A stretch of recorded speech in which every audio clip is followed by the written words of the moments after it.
The Accord question. The timeline. Some warnings arrive on frequencies older than spaceflight. The AM receiver had been quiet for 3 hours when Lynn's voice broke through on 47, 3 megahertz, not the casual check-in cadence she used for freight coordination or the warm tone she reserved for network status updates. This was the other voice, the one that came in clipped, precise syllables with no wasted breath. The cipher pattern from the Crucible operation: 2 clicks, silence, 3 clicks, then speech. Cale had heard it 4 times in 6 months. Every time it meant the world was about to get more complicated. Cinder, this is Pelin Relay, priority traffic, acknowledge. Cale set down the cargo manifest he'd been reviewing: agricultural equipment bound for Morven's cradle, the kind of honest freight that paid honest rates and didn't require anyone to be awake at 3 in the morning. He pressed the transmit key. Pelin Relay, Cinder acknowledges. Go ahead. Our friends at the market have confirmed a purchase is going active. Lynn's voice was perfectly steady, which was how Cale knew she was frightened. The item from Lot 17, activation window, 72 hours plus or minus 6. Cale's hand stopped on the transmit key. Lot 17. The Crucible auction, Rust 006, 6 months ago, when Cale had sat in a dead signal room on Teshin Station and watched species bid on the right to shut down entire stations. Lot 17 had been the big one. The one that made everyone in the room go quiet. Accord Station, 24-hour broadband jammer deployment, purchased by the Vedani delegation for 1.2 million credits. Lynn, confirm you're saying what I think you're saying. Accord Station, full broadband jammer, 72 hours from now. 24-hour deployment window once activated. Cale closed his eyes. Accord Station, the diplomatic center of the corridor. 11 species maintained permanent delegations there. Recognition petitions went through Accord. Trade agreements were ratified at Accord. When 2 species disagreed about jurisdiction or rights or whose turn it was to maintain the Sonketer warp lanes, they argued about it at Accord Station. 24 hours of blackout. No communications. No data links.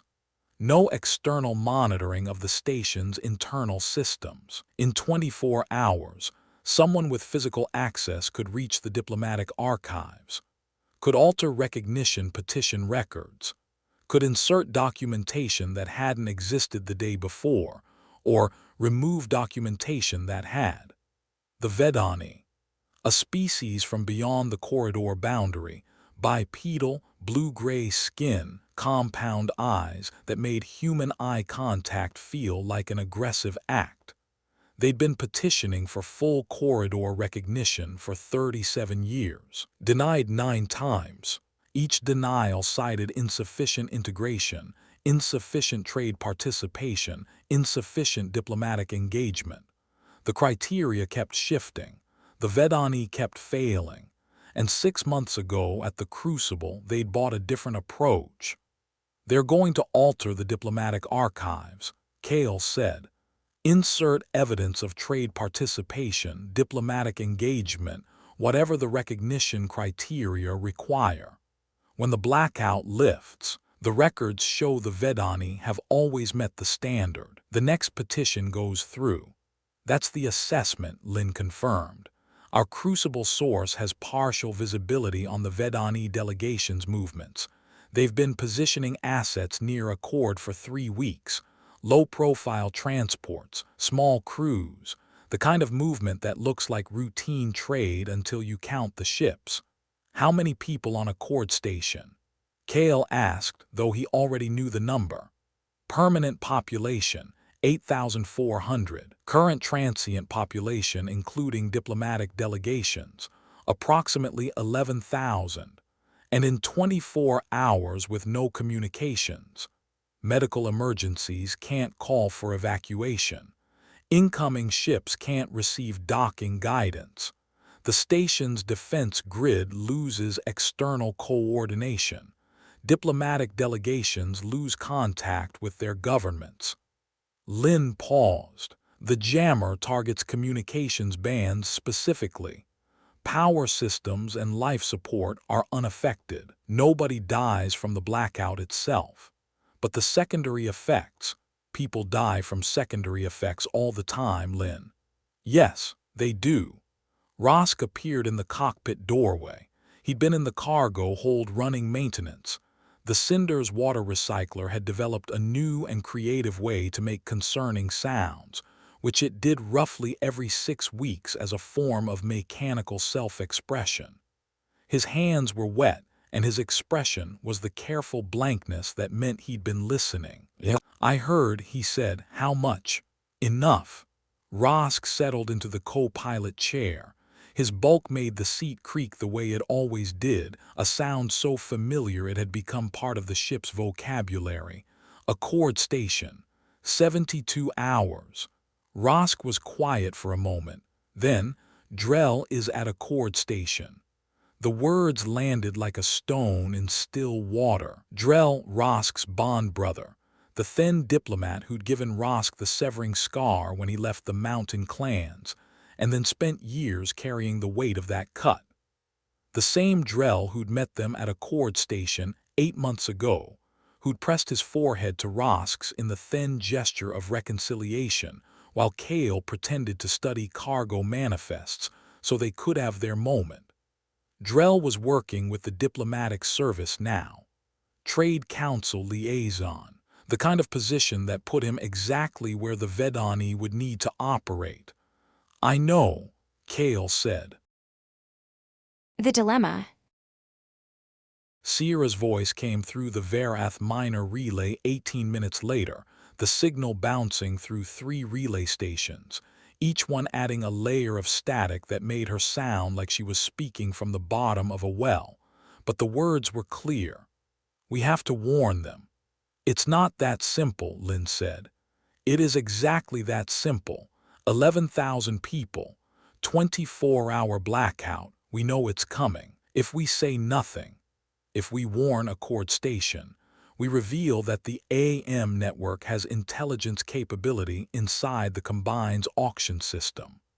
Lin's voice was patient the way a teacher's voice is patient, not condescending, but carrying the weight of an argument she'd already had with herself.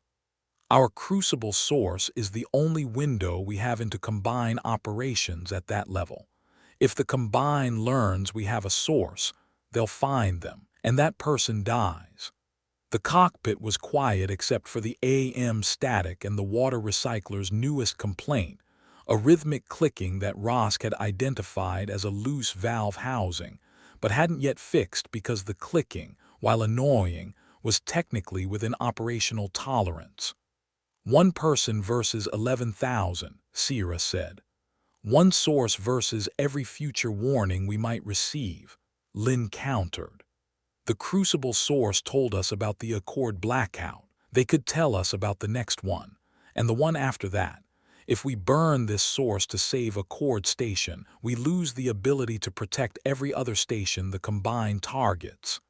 She's not wrong, Kale said. Either of her. That's not helpful, Sierra said. I know. But Lin's right. If the Combine traces the warning back to the AM network, we lose more than a source. We lose the entire intelligence picture. Every station in the cooperative is safer because we can see what the Combine is planning before it happens. Burn that and we're flying blind. And Sierra's right, he continued, that knowing and saying nothing makes us something I don't want to be. We didn't build this network to protect ourselves. We built it to protect people. We built it to do both, Lin said quietly. That's the problem. The AM static filled the silence. Somewhere in the network, a relay station was picking up interference from a pulsar, a rhythmic wash of noise that sounded almost like breathing. Rosk hadn't spoken since the debate began. He sat in the co-pilot chair with his hands resting on his knees, the thin stillness that Kale had learned to read over 4 years of shared cockpits. Not disengagement, processing. The thin didn't argue by talking faster, they argued by thinking longer. "You've been quiet," Kale said. "I have been listening." And Rosk turned to face him. In the dim cockpit light, the severing scar on his forearm caught the glow from the instrument panel. The thin line that Drell had cut when Rosk left the mountain clans, the mark that said you chose to leave. It had healed rough. Scars made by people you loved always did. "My brother is at a cord station," Rosk said. "He is working with the diplomatic service. He has meetings. He has responsibilities. He has a position that he earned through years of work that I was not present for because I was here, flying freight with a human who cannot fix his own water recycler." "Rosk, this is not a strategic question." Rosk's voice was level, precise, carrying the quiet weight of absolute certainty. "Lynn's analysis is correct. Sierra's moral argument is correct.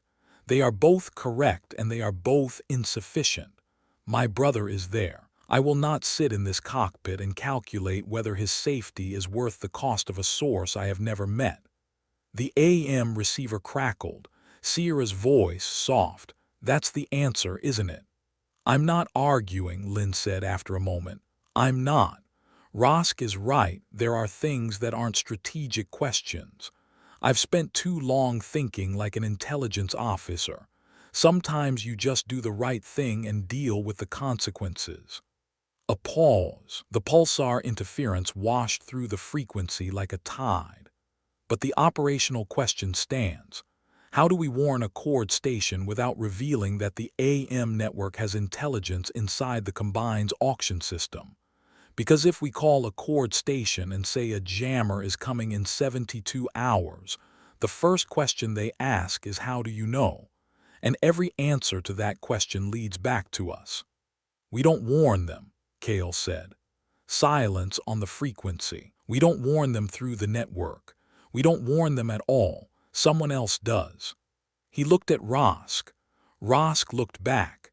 And in the way that happens between people who have shared a cockpit for 4 years, who have argued about water recycler maintenance and risked their lives in asteroid fields and learned each other's silences, they arrived at the same thought at the same time.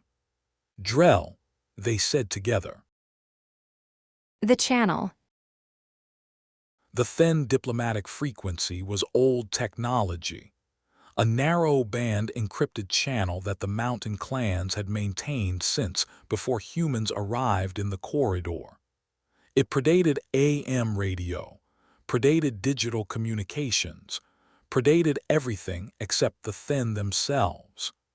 The encryption was mathematical rather than technological, based on clan harmonics that changed with the seasons on the thin home world. Even the Combine couldn't crack it because cracking it required knowing which mountain the sender was born on, and the thin didn't share that information with anyone.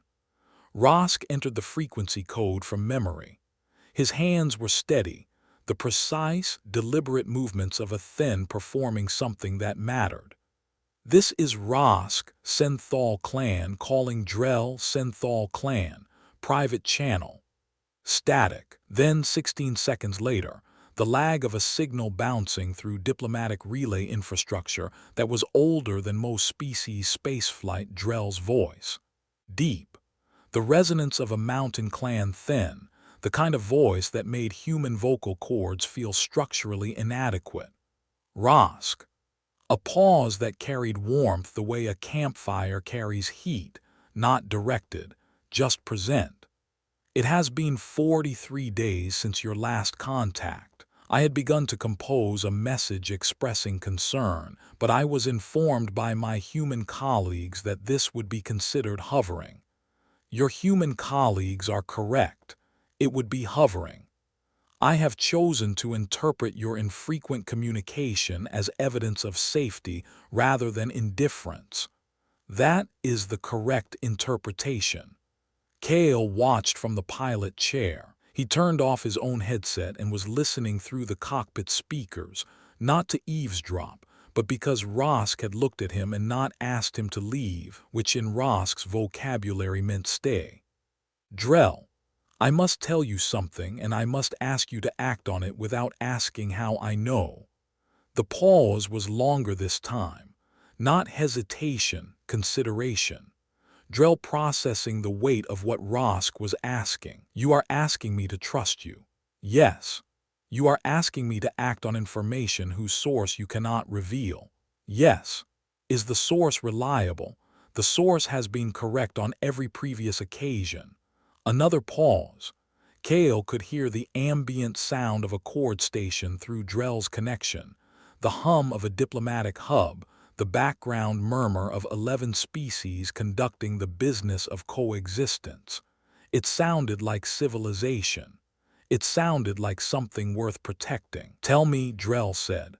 A chord station will experience a full communications disruption within 72 hours. Duration, approximately 24 hours. The disruption is deliberate. Essential systems will be targeted, communications bands, data links, external sensor coordination. Life support and power will be unaffected. Silence. Not the silence of shock, the silence of a diplomat absorbing intelligence and immediately beginning to think 3 steps ahead. The diplomatic archives, Drell said. Yes. Someone intends to access them during the blackout. Yes. I will not ask who. Drell's voice was measured, deliberate. I will not ask how you know. I will ask one question, are you safe? Rosk's expression shifted, a minute change that Kale had learned to recognize as the thin equivalent of being moved. The scar on his forearm seemed to catch the light differently, as if the old wound was listening. I am safe, brother. Then I will act. Drell worked the way thin diplomats worked, quietly, methodically, through channels that existed because someone had spent decades building relationships one conversation at a time. He didn't raise alarms. He didn't send urgent messages to station command. He didn't do anything that would generate the kind of administrative noise that the Combine monitored. What he did was suggest. He suggested to the Diplomatic Services Chief of Operations that a chord station's communications resilience protocols hadn't been tested in 14 months, which was technically true. He suggested that a routine exercise would satisfy the quarterly preparedness requirements that the Station Council had been postponing since the last budget review. He suggested that the exercise should include air-gapping the diplomatic archives, disconnecting them from external networks as a test of the backup systems. He is very good at this, Rosk observed, monitoring the diplomatic channel for updates. He's a politician. He is a diplomat. The distinction matters. Politicians convince people to do what the politician wants. Diplomats convince people to do what everyone needs. Rosk paused. The exercise is scheduled for tomorrow at 1400 station time. Full communications blackout simulation, backup power activation, archive air-gap protocol. How long? 6 hours, which will conveniently ensure that when the actual blackout arrives, the backup systems are already warm and the archives are already disconnected. It's clean, Kale reported to Lynn on 47, 3 MHz. Drell is running the warning through diplomatic channels as a preparedness exercise. No mention of the network, no mention of jammers, no mention of anything that leads back to us. A communications resilience exercise, Lynn repeated, scheduled voluntarily by the diplomatic service, using their own protocols, their own chain of command. Drell suggested it. His colleagues agreed because the paperwork was overdue anyway. Lynn was quiet for a moment. When she spoke, there was something in her voice that Kale hadn't heard before, not relief exactly, but recognition, the sound of someone seeing a solution she hadn't thought of. The Combine monitors AM frequencies. They monitor diplomatic broadcasts. They monitor station-to-station communications. They do not monitor private thin clan channels because those channels have been encrypted for longer than the Combine has existed. She paused. Your partner's brother just delivered an intelligence warning through a channel that predates spaceflight. That's actually elegant. I'll tell Rosk you said that. He'll be insufferable. I am already insufferable, Rosk said from the co-pilot chair. The compliment changes nothing. Sierra's voice came through the relay, lighter now, the tension bleeding out of it. So we wait, Kale confirmed. 60-some hours. The Cinder stays at Way Station Kel, close enough to Accord to monitor, far enough that we're not suspicious. Lynn monitors the Crucible source for any changes to the timeline, and we hope Drell's exercise does what it needs to do. Hope, Rosk said. An unreliable operational parameter. It's all we've got.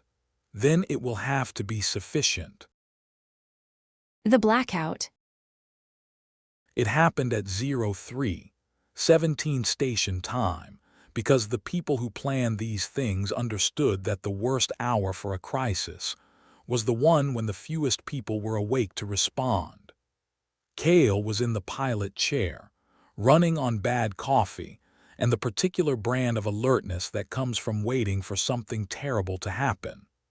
Rosk was beside him, motionless, his attention fixed on the sensor display with the focused stillness of a predator watching a tree line. The Cinder's communications array registered the change before Kale's eyes processed the data. One moment, Accord Station was there, a bright node on the communications map, broadcasting on 400 frequencies, the electromagnetic heartbeat of the corridor's diplomatic center. The next moment it was gone, not fading, not degrading, gone, every frequency simultaneously, every band, every protocol, as if someone had reached into the electromagnetic spectrum and pulled Accord Station out of it like a thread from a tapestry. Jammer is active, Rosk confirmed, his voice carrying the precise calm of someone stating a fact that he'd been expecting for 60 hours. Full broadband suppression. All communications bands within Accord Station's operational sphere are dark. Kale stared at the display. The gap where Accord Station should have been looked wrong, a hole in the network map. A silence where 11,000 voices had been speaking a moment ago. Way Station Kel is receiving nothing from Accord, Kale confirmed, checking the local relay. No distress signals, no automated beacons, complete suppression. Consistent with a combined manufactured broadband jammer, Rosk said. Range, approximately 40,000 kilometers from point of deployment. Duration, 24 hours from activation. The device is self-contained, no external power source, no remote deactivation capability. Once activated, it runs until the power cell is exhausted. So we wait. The first hour was the hardest. Kale checked the communications array every 4 minutes, not because he expected anything to change, but because his hands needed something to do, and the water recycler wasn't broken enough to justify taking it apart. You are checking the array again, Rosk observed. I'm monitoring the situation. You are monitoring a blank screen. The situation has not changed. The jammer will operate for 24 hours. Checking the display every 4 minutes will not accelerate its depletion. It makes me feel like I'm doing something. You are doing something. You are wearing out the display controls. By the third hour, reports began filtering through the AM network from ships in transit near Accord Station sector. A dressy bulk hauler reported total communications loss within 60,000 kilometers of the station. A human courier confirmed. No response on any frequency. No automated navigation beacons. No docking guidance. Ships en route to Accord were diverting to alternate stations. By the 4th hour, the Corridor Authority had issued a navigation advisory. Communications disruption at Accord Station. Cause unknown. All traffic advised to divert. Emergency services mobilizing. By the 5th hour, Cale had stopped checking the display. He sat in the pilot chair and looked at the viewport, at the stars that didn't care about jammers or archives or the Vedani's 37-year petition for recognition. Rosk sat beside him in the same silence, not companionable exactly, but shared. The silence of two people waiting for the same thing, carrying the same uncertainty, unable to do anything about it except be present. He prepared, Cale said, not a question. He prepared. The archives are air-gapped. The backup systems are running. Security knows the protocols. Yes, so it'll work. Rosk turned to look at him. It will work because Drell is competent. It will work because he trusted me without asking why. It will work because the systems he activated were designed by people who understood that communications can fail. A pause. It will work because we warned him, which we did because Sierra argued and Lynn conceded, and you asked me a question, and I answered it with the only answer I had. The answer about your brother. The answer about my brother. 22 hours and 14 minutes after the jammer activated, Accord Station reappeared on the communications map. It came back the way a sunrise comes, not all at once, but in layers. First, the automated beacons, the low-level infrastructure signals that said I am here, I am operational. Then station operations traffic, the practical voice of a facility resuming normal function. Then slowly the diplomatic frequencies, one delegation after another re-establishing contact with their governments, their allies, their trading partners. Cale watched the communications display fill back in, frequency by frequency, like color returning to a photograph. Beside him, Rosk leaned forward, a millimeter of movement that, for a thin, constituted visible tension. Station operations are nominal. Cale read from the incoming traffic. Power systems, no interruption, life support, continuous. Environmental controls, continuous. Medical, 2 minor incidents during the blackout period, both resolved by on-station personnel. The archives, Rosk said. Cale scanned the diplomatic traffic. It took 4 minutes of searching through frequency after frequency, delegation after delegation, until he found it. A status report from the Accord Station Diplomatic Service distributed to all member delegations. Diplomatic archives, intact. Air-gapped backup systems maintained full archive integrity throughout the communications disruption. All records verified against pre-disruption checksums. No unauthorized access detected. Cale looked at Rosk. No unauthorized access. Rosk exhaled, not dramatically. Thin didn't do dramatic, but with the particular quality of breath released after being held for 22 hours. Drell's exercise, Rosk said. The air gap was already in place when the jammer activated. The Vedani's operatives would have found the archives disconnected from all external networks. Physical access would have been monitored by security personnel who were already running blackout protocols. They couldn't get in. They could get in. The station is not a fortress, but they could not alter the records without detection because the checksums were established before the blackout. Any changes would be identified when the archives reconnected. Rosk paused. The exercise Drell arranged was not a wall. It was a witness. The thin diplomatic frequency crackled 12 minutes after Accord Station's communications restored. Rosk straightened in his chair, the movement of someone who'd been waiting for one specific sound among thousands. Drell's voice. 3 words, deep and steady and carrying the warmth of a brother who knew exactly who was listening. The archive stand. Rosk closed his eyes. The thin gesture for gratitude or relief, or something between the two that didn't have a word in any language Kale spoke. When he opened them, his expression was the same as it always was. Precise, measured, unreadable to anyone who hadn't spent 4 years learning to read the weather patterns behind thin composure. "Thank you," Rosk said into the frequency. "Thank you, brother." A pause. "Your timing was, as always, precise. The diplomatic service will be commended for its foresight in scheduling a preparedness exercise so close to an actual communications disruption. Several delegations have already expressed admiration for the coincidence." "Coincidence," Rosk repeated. "A happy one." Drell's voice carried the particular warmth of a shared understanding. "I trust you are well." "I am well. My captain's water recycler is not. This is a recurring condition. I recommend a new water recycler. I have made this recommendation. It has been declined on financial and sentimental grounds." "Humans," Drell said, and the word carried the full weight of thin exasperation and affection. The word that meant rust, that meant they get into everything, never come out, change whatever they touch. It was, Kale had learned, as close to a compliment as the thin language got.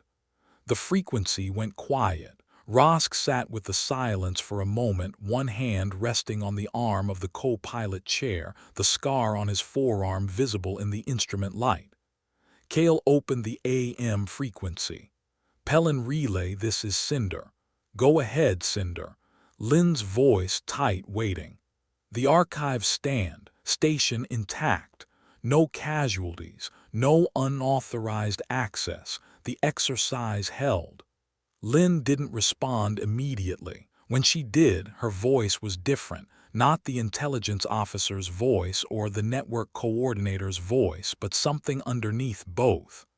The voice of a woman who'd spent 30 years building something and had just watched it prove its worth in a way she'd never intended. "Copy, Cinder. The exercise held." A pause. "Good work, all of you." Kale leaned back in the pilot chair. Through the viewport, the stars looked the same as they had 22 hours ago. The same as they'd looked when Accord Station went dark. The same as they'd looked every night of his life. But the corridor was different tonight, in a way that nobody would see in the morning reports or the diplomatic summaries or the corridor authorities' incident analysis. A jammer had fired and a station had been ready. Archives had stood because a brother trusted a brother. A network had protected its source because a diplomat knew how to suggest. The Combine would know. They'd know the jammer had failed, that their product, deployed as purchased, had not achieved the purchaser's objective. They'd know someone had warned Accord Station. But they wouldn't know who.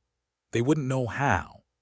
A thin clan channel, older than spaceflight, carrying a warning from a smuggler to a diplomat, routed through a bond that had survived a severing scar and 4 years of silence. The Vedani would try again. They'd been trying for 37 years. Kale thought about that, about a species so desperate for recognition that they'd spent 1.2 million credits on 24 hours of silence, hoping to rewrite history in the dark. There was something almost sympathetic in it if you didn't think too hard about the 11,000 people they'd been willing to put at risk. Sierra's voice came through the relay, warm and tired. "Is it over?" "It's over. This part anyway. Come home when you can. Define home. The place where people wait for you, figure it out." Kale smiled. Beside him, Rosk reached forward and adjusted the AM receiver a fraction of a turn, fine-tuning the signal the way he did every evening, as if the frequency was a living thing that needed tending. The network carried on. 60 voices across 42 stations. Freight coordination for tomorrow. Weather from Verath Minor. A maintenance update from Way Station Kel. And somewhere in the signal, Kale couldn't identify the source, never could 12 seconds of music. A piano playing something slow and careful, a melody that sounded like the space between crisis and calm. Rosk listened. Kale listened. The cinder drifted at way station Kel, running lights blinking in the standard pattern that said I am here, I am safe, I am staying. The archive stood. The network held. And in the morning, the corridor would wake up and go about its business, unaware of how close the foundation had come to cracking, and how quietly, through channels older than memory, the cracks had been filled before the weight arrived. More stories are on the way. Subscribe and turn on notifications so you don't miss the next chapter.